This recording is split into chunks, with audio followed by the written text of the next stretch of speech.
E hoje eu vou falar sobre o mistério do Éden.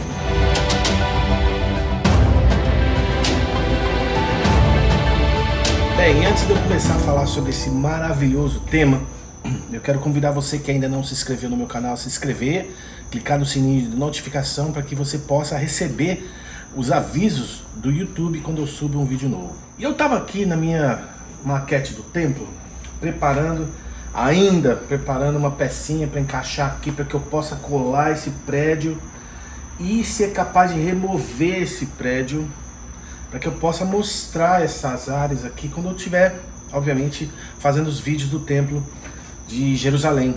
E eu tô aqui com o tabernáculo, outra maquete que eu tenho do tabernáculo que é muito legal, e uma de frente para o outro, né? E me veio essa lembrança dessa passagem na Bíblia, quando aliás foi no templo de Salomão, quando a glória de Deus desce de uma forma tão tremenda ali na inauguração do templo. 1 Reis capítulo 6, onde tem a inauguração do templo, que é uma leitura assim que sempre me trouxe, sabe, um sentimento de maravilha tremendo, né? Da mesma forma que ali no capítulo 40 do livro de Êxodo, a mesma glória de Deus vem tremendamente sobre o tabernáculo, quando Moisés termina de inspecionar e consagra tudo ao Senhor, e a glória vem de maneira tremenda sobre o tabernáculo. E eu tô aqui com o tabernáculo de frente para o templo de Jerusalém, né, a maquete de ambos. E me veio um pensamento: que diferença foi aquele momento na história do tabernáculo versus essa aqui, né, do templo de Jerusalém, que tem a ver com Éden, né? Eu vou chegar lá. Porque aqui veio a presença e a glória de Deus, e aqui Deus pessoalmente esteve aqui nesse templo, e aqui ele foi rejeitado, cara, mandado embora daqui. Para mim é uma dicotomia tão grande, né, do ponto onde o ser humano pode chegar, né? Aqui o povo maravilhado ansiava pela presença e a glória de Deus, e aqui o próprio Deus vem, a glória manifesta dele na pessoa de Cristo, e ele é rejeitado, cara. Aqui o sumo sacerdote entrava com todo zelo, com todo cuidado, na presença da glória de Deus diante da Arca da Aliança. Aqui o próprio Deus veio e o sumo sacerdote o rejeitou, cara. Isso pra mim isso é muito louco. E me fez lembrar o Éden, né, a criação. E essa é uma palavra que eu sempre quis trazer aqui no canal, mas eu nunca tinha achado o momento apropriado, né? E eu acho que chegou um momento apropriado de estar compartilhando isso, que é uma palavra assim, tremenda. Dou graças a Deus pela vida do pastor Myles Monroe na minha vida. Tive o privilégio de conhecê-lo pessoalmente, almocei pessoalmente com ele uma vez, conversei muito, e ele foi um homem que me ensinou muito na palavra. E esse estudo, ele foi um processo na minha vida, né? Começou com os ensinamentos do próprio Myles na minha vida, e depois anos estudando e me aprofundando nesse material. E antes de começar essa palavra, eu preciso compartilhar um versículo que eu acho que é muito chave nesse estudo, que está em Eclesiastes 3, versículo 11, que eu sempre achei esse versículo extremamente misterioso e maravilhoso ao mesmo tempo.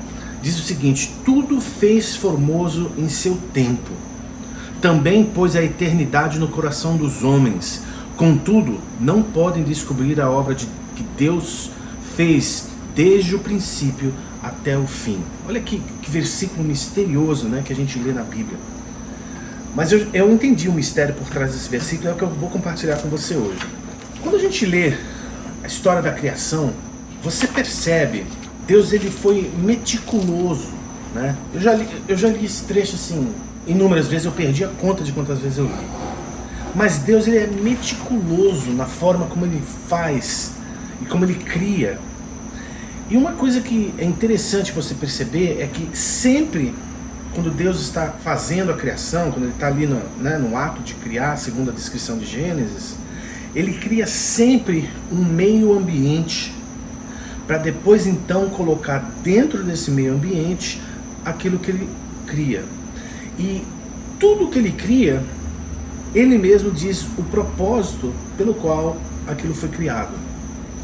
E cada meio ambiente que ele cria tem uma particularidade, tem algumas regras específicas de conduta sobre as quais aquele ser ou aquele objeto criado vive, se materializa e realiza o propósito pelo qual ele foi criado. Isso é muito magnífico. Por exemplo, vou botar meu óculos aqui, no versículo 11, Gênesis 1:11, ele diz que produz a terra relva, ervas, que deem semente, árvores frutíferas, que deem o fruto segundo a sua espécie, cujas sementes esteja nele sobre a terra. E assim foi.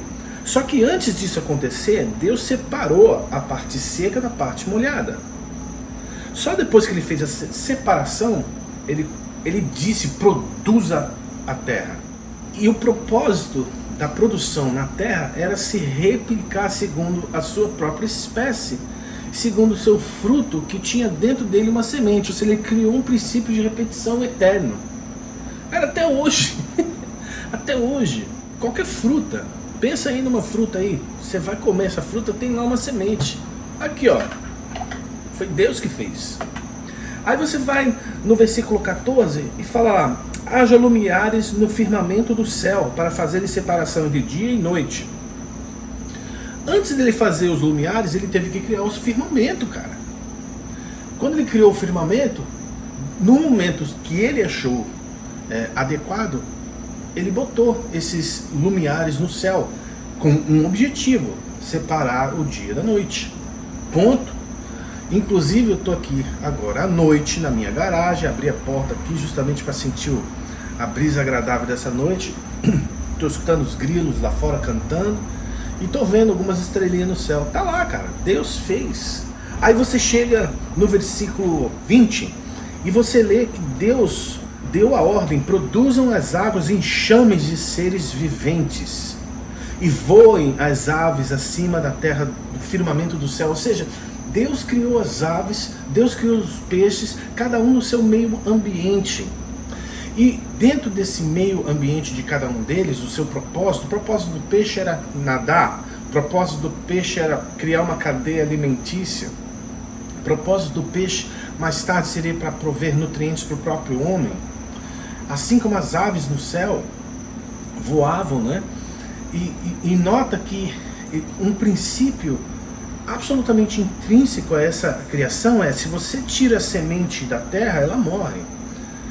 E ela não produz aquilo que Deus a criou. Se você tira o peixe de dentro da água, ele morre. Assim como as aves do céu, quando elas são aprisionadas numa gaiola, por exemplo, e você depois solta essa ave que ficou presa a vida inteira dentro de uma gaiola, ela não sabe o que fazer.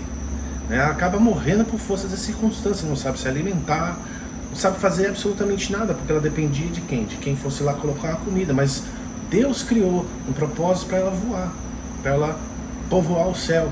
E não é de se estranhar que ainda hoje no pôr do sol, né, no final do dia, elas vêm alvoroçadas, começam a cantar que nem umas loucas. Por quê, cara? Porque a própria Bíblia dizendo que Deus vinha se encontrar com o homem. E aí chegamos no mistério da criação do homem. E nós vemos a descrição dessa criação no versículo 26, quando ele fala: façamos o homem à nossa imagem, conforme a nossa semelhança.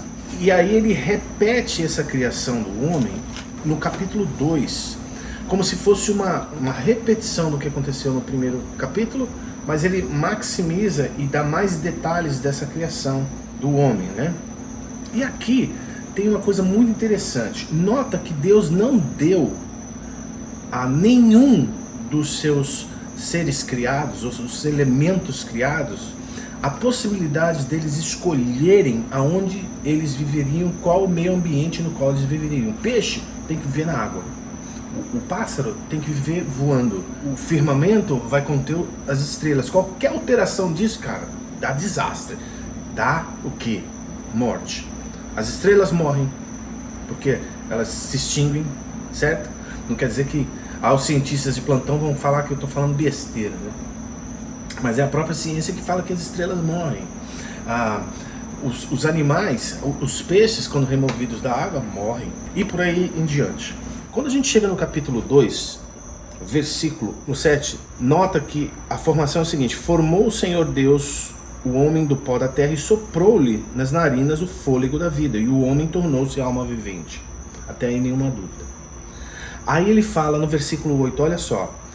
Ora, plantou o Senhor Deus um jardim no Éden, a oriente, pois ali o homem que tinha formado. Ou seja, ele não deu opção para Adão. Adão, você não vai viver na água, você não vai viver voando, você vai viver aqui, ó, no Éden. E nota que essa é a primeira vez que a palavra Éden aparece na Bíblia. E ele aparece com essa palavrinha no meio, jardim no Éden. Ou seja, jardim é uma coisa, o Éden é outra coisa. Porque quando a gente chega no versículo 15, você percebe que a segunda menção do Éden já é acompanhada de jardim do Éden. Ou seja, existia um jardim dentro do Éden. Éden e jardim são duas coisas completamente diferentes. O jardim desapareceu da história da humanidade. Então a palavra Éden, no original, significa um lugar para a presença de Deus toca a terra e produz um ambiente de prazer. É isso aí. É um local para a presença de Deus tocar a terra e produzir um ambiente de prazer. Ali foi onde Deus colocou o homem, dentro desse local. Se você traduzir, se você reler a Bíblia, utilizando o significado da palavra, o versículo ficaria da seguinte forma: ora, plantou o Senhor Deus um jardim no local onde a presença de Deus tocava a terra e produzia um local de prazer. Então, quando Deus colocou aquele homem ali dentro daquele local que produzia aquele prazer, e aqui a palavra prazer, eu não estou te dando a conotação de prazer daquele no clímax da união do casal, não é isso.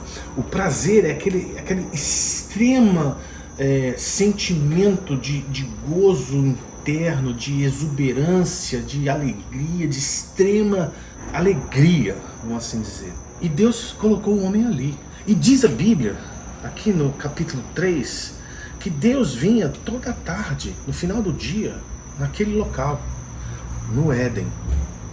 O que nos ensina que o Éden é uma atmosfera para a manifestação da glória de Deus junto com o homem.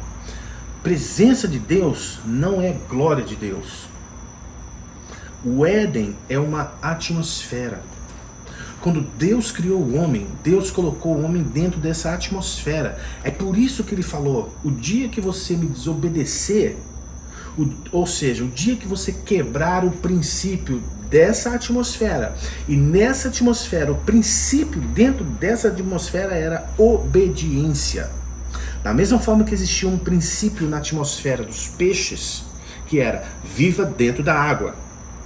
Na atmosfera do Éden, era obedeça a minha palavra. Por isso ele falou: no dia que você desobedecer a minha palavra, você vai morrer.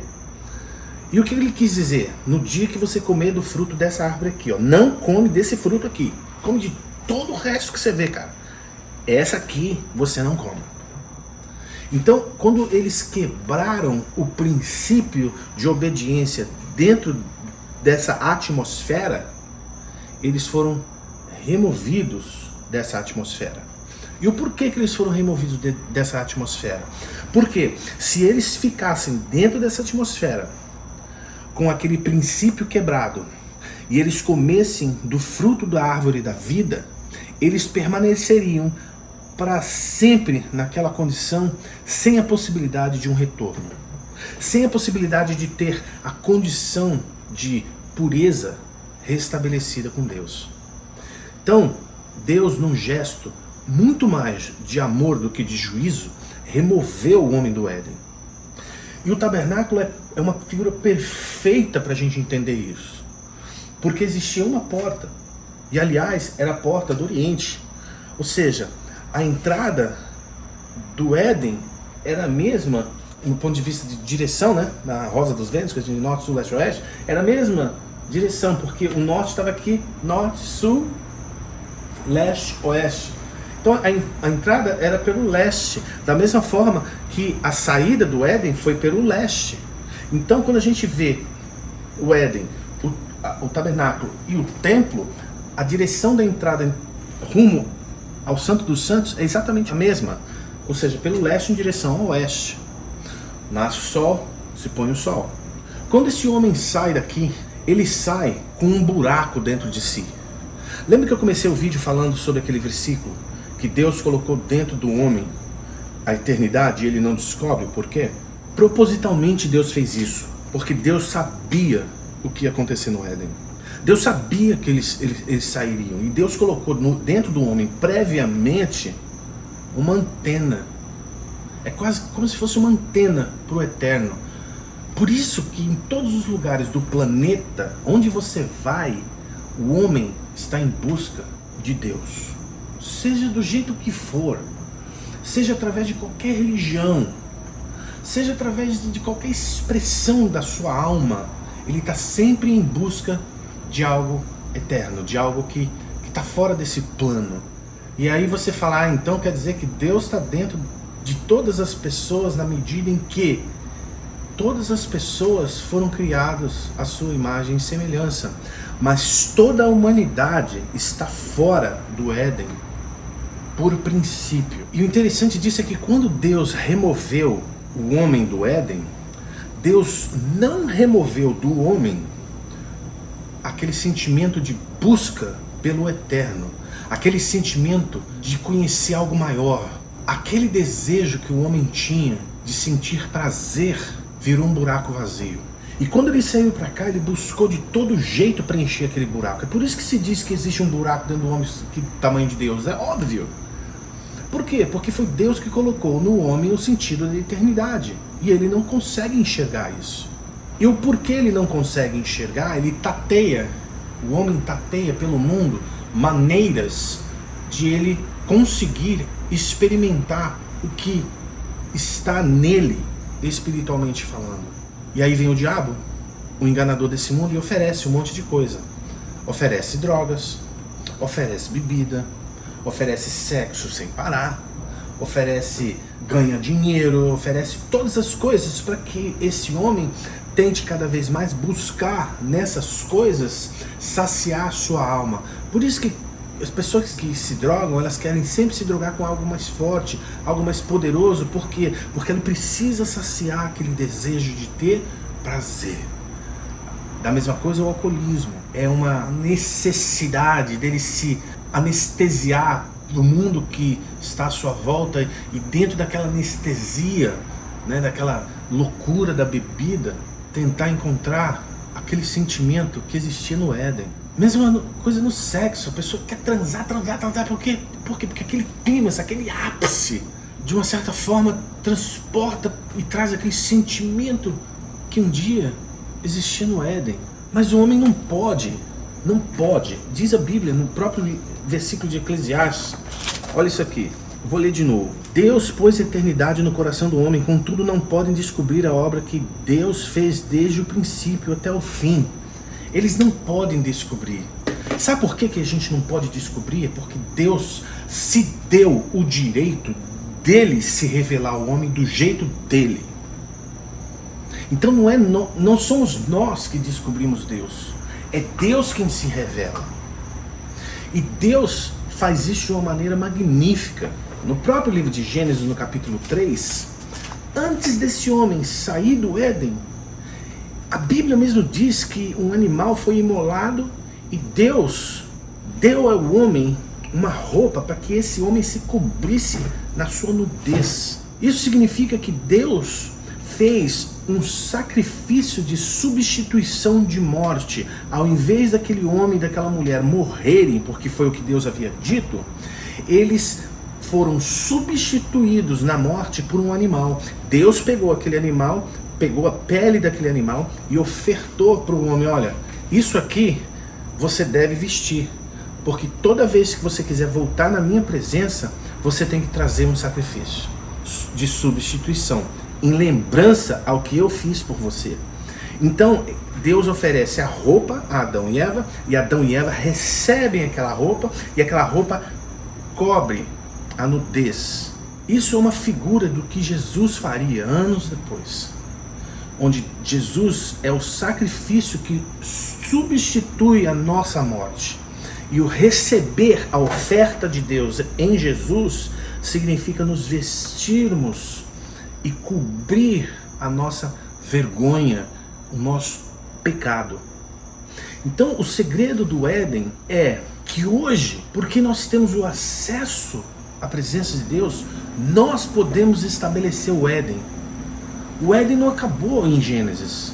O Éden existe até hoje. Quando você ergue o seu louvor ao Senhor, você estabelece a atmosfera para a manifestação da glória de Deus. Quando você começa a cantar, quando você começa a louvar, quando você começa a falar em voz alta, em declarar quem Deus é, exaltar a sua grandeza, exaltar o seu grande nome, sabe o que acontece? Você cria a atmosfera a seu redor. Você cria o perfeito ambiente para Deus se manifestar. É como se você criasse um portal celestial que se abre nas densas trevas nas quais nós vivemos. Imagina você sozinho no seu carro. Você pode ligar um louvor e cantar ao Senhor, e ali você estabelece a presença de Deus. E quando aquela presença desce, quando vem aquela atmosfera da presença de Deus, você começa a se quebrantar na presença de Deus. Sabe por quê? Porque existem atributos a essa presença. Existem leis a essa presença. Lembra quando Davi foi tocar para Saul? E a Bíblia diz que os espíritos que atormentavam Saul deixavam eles. Por quê? Porque quando você entoa louvores ao Senhor e você cria uma atmosfera ao seu redor, as coisas que atormentam a sua vida têm que sair. É por isso que o diabo, ele tenta tanto fazer com que você não louve o Senhor. E a resposta para os seus problemas está debaixo do teu nariz, cara. É só você abrir os seus lábios e louvar ao Senhor. O Éden pode ser estabelecido hoje. Ah, Márcio, mas eu não consigo me libertar da pornografia, eu não consigo me libertar da mulherada, eu não consigo me libertar. Cara, a tua carne não consegue mesmo. Mas é pelo poder do Espírito, cara. É quando você se rende aos pés de Deus. É quando você se rende aos pés da cruz. É quando você decide louvar o Senhor de um jeito e mergulhar na presença do Senhor, é que você experimenta o Éden. Tem um versículo em Salmos 42 que diz o seguinte: como o servo anseia pelas águas, pelas correntes das águas, assim suspira a minha alma por ti, ó Deus. A minha alma tem sede do Deus vivo. Quando entrarei e me apresentarei ante a face de Deus. Eu acho esse versículo aqui maravilhoso dentro desse contexto, porque quando a gente olha no mundo animal, muitas vezes a gazela, ela não está só bebendo água, ela pula dentro da água e mergulha. Por quê? Porque o rastro dela é apagado. E quando um leão está atrás dela, ou quando o animal está correndo para matar, ele perde o cheiro da sua presa. Da mesma forma, quando a gente mergulha no Éden de Deus, na presença de Deus, quando a gente está mergulhado na comunhão com Deus, o inimigo perde o nosso cheiro. Ele não consegue nos alcançar, mas sabe por quê? Porque a atmosfera nos protege. A atmosfera, ela cria como se fosse um escudo ao nosso redor, onde a provisão de Deus vem. A Bíblia diz que os anjos do Senhor acampam ao seu redor. Agora imagina quando os anjos do Senhor estão acampados dentro do Éden, que você estabelece, e você é o responsável. A gente pode ter esse ambiente de prazer hoje, mesmo quando a gente passa por lutas e tribulações, mesmo quando a tristeza quer se fazer morada no nosso coração. Quando você canta, você chama para si o Deus Todo-Poderoso, que sara suas feridas, que ergue você de onde você está e te coloca em um lugar assentado ao lado dele. Sabe, uma vez um pastor ministrou uma palavra tão poderosa que A tua palavra ela só tem poder quando você sabe onde você se assenta. Eu lembro quando ele falou assim, eu fiquei com aquele olhar de paisagem, né? Como assim, né, pastor? E ele foi explicando, olha, quando ele usou um presidente aqui dos Estados Unidos, né? Quando George Bush estava na escola, e ele falou, eu vou fazer guerra com o Iraque, os amigos da escola dele zoavam, né? Mas quando ele se assentou na cadeira mais importante do mundo, que era a cadeira na sala oval do presidente, na Casa Branca em Washington, e falou, eu vou atacar o Iraque, cara, as consequências foram tão devastadoras, mundialmente falando, as implicações foram tão tremendas, né? Em termos de guerra, em termos de vidas sendo perdidas, infelizmente. E a perspectiva aqui é a mesma, sabe? A Bíblia diz que nós nos assentamos nos lugares celestiais em Cristo Jesus. Ou seja, nós estamos assentados ao lado do próprio Criador. Porque Deus nos colocou ali em Cristo, cara. Então, quando nós declaramos a nossa palavra no mundo espiritual, dentro do Éden, o diabo tem que sair, cara. Tem que retroceder.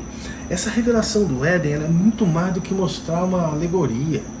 Ela é dar a você uma munição para o seu dia a dia. Deus quer que você tenha uma vida vitoriosa nele. E começa quando você toma uma atitude e uma posição na sua vida. Eu jamais poderia estar falando isso aqui para você se não tivesse acontecido isso na minha vida. Foram inúmeras vezes onde eu estava passando uma situação terrível, onde eu ergui o meu louvor ao Senhor, eu cantava ao Senhor. Eu lembro uma vez que eu estava indo para uma entrevista de emprego, né, cara? Eu tinha quebrado o pé, eu estava com a muleta, né? Eu estava andando no centro de São Paulo, né? E eu comecei a cantar de muleta. Eu comecei a cantar e as pessoas olhavam para mim, cara, falavam, cara louco, né, cara? De muleta, mancando, cantando. E eu lembro que eu cheguei naquela entrevista de emprego, a pessoa que foi me entrevistar falou, cara, eu nunca vi uma pessoa assim numa entrevista, nunca vi, você tem alguma coisa diferente. E obviamente naquele momento você tem que ser um profissional, veja bem. E eu lembro que naquele momento eu segurei, né, porque eu não queria sair pregando o evangelho naquele contexto, porque talvez não fosse apropriado. Mas eu lembro que eu respondi alguma coisa assim, olha, eu tenho uma razão muito profunda no meu coração para estar assim, para ser assim e por viver assim. Apesar de eu estar sentado desse lado da mesa. Mas eu quero te agradecer o momento, e aí engatou a entrevista, né? Mas o louvor, ele faz milagres na nossa vida. E eu queria terminar esse vídeo encorajando você a desenvolver a habilidade de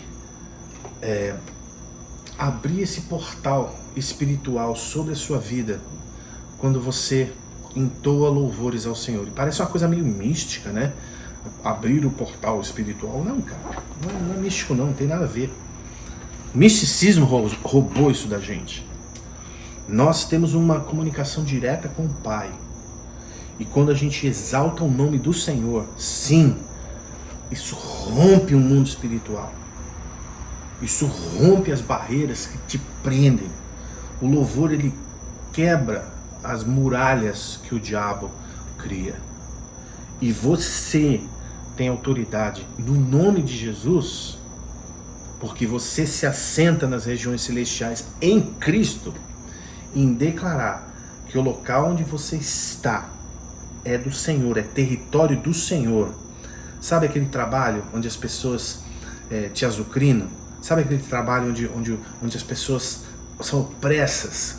Você tem o direito de chegar no teu lugar, orar, declarar que aquilo pertence ao Senhor e criar a tua redoma, o seu Éden ao seu redor e falar, aqui não entra demônio, e trabalhar em paz. Ou se não, Senhor, me leva daqui, me bota onde eu possa trabalhar e ser produtivo na glória do Senhor. Porque do Senhor vem o teu sustento. Do Senhor vem tudo o que você precisa. Afinal de contas, é Ele mesmo que revela em Efésios capítulo 1 que todas as coisas já foram nos abençoadas nas regiões celestiais em Cristo Jesus. Ou seja, essas bênçãos vão chegar até você de um jeito ou de outro, mas elas chegarão sempre, e o sorriso no seu rosto vai ser sempre mais belo, bonito, quando você exalta o nome do nosso Deus no meio das suas circunstâncias. Se esse vídeo abençoou a tua vida, eu quero que você deixe seu joinha aí, escreva sua mensagem, manda esse vídeo para alguém, e eu tenho certeza que Deus vai abençoar a sua vida de hoje em diante, com a certeza que você pode estabelecer o seu Éden hoje.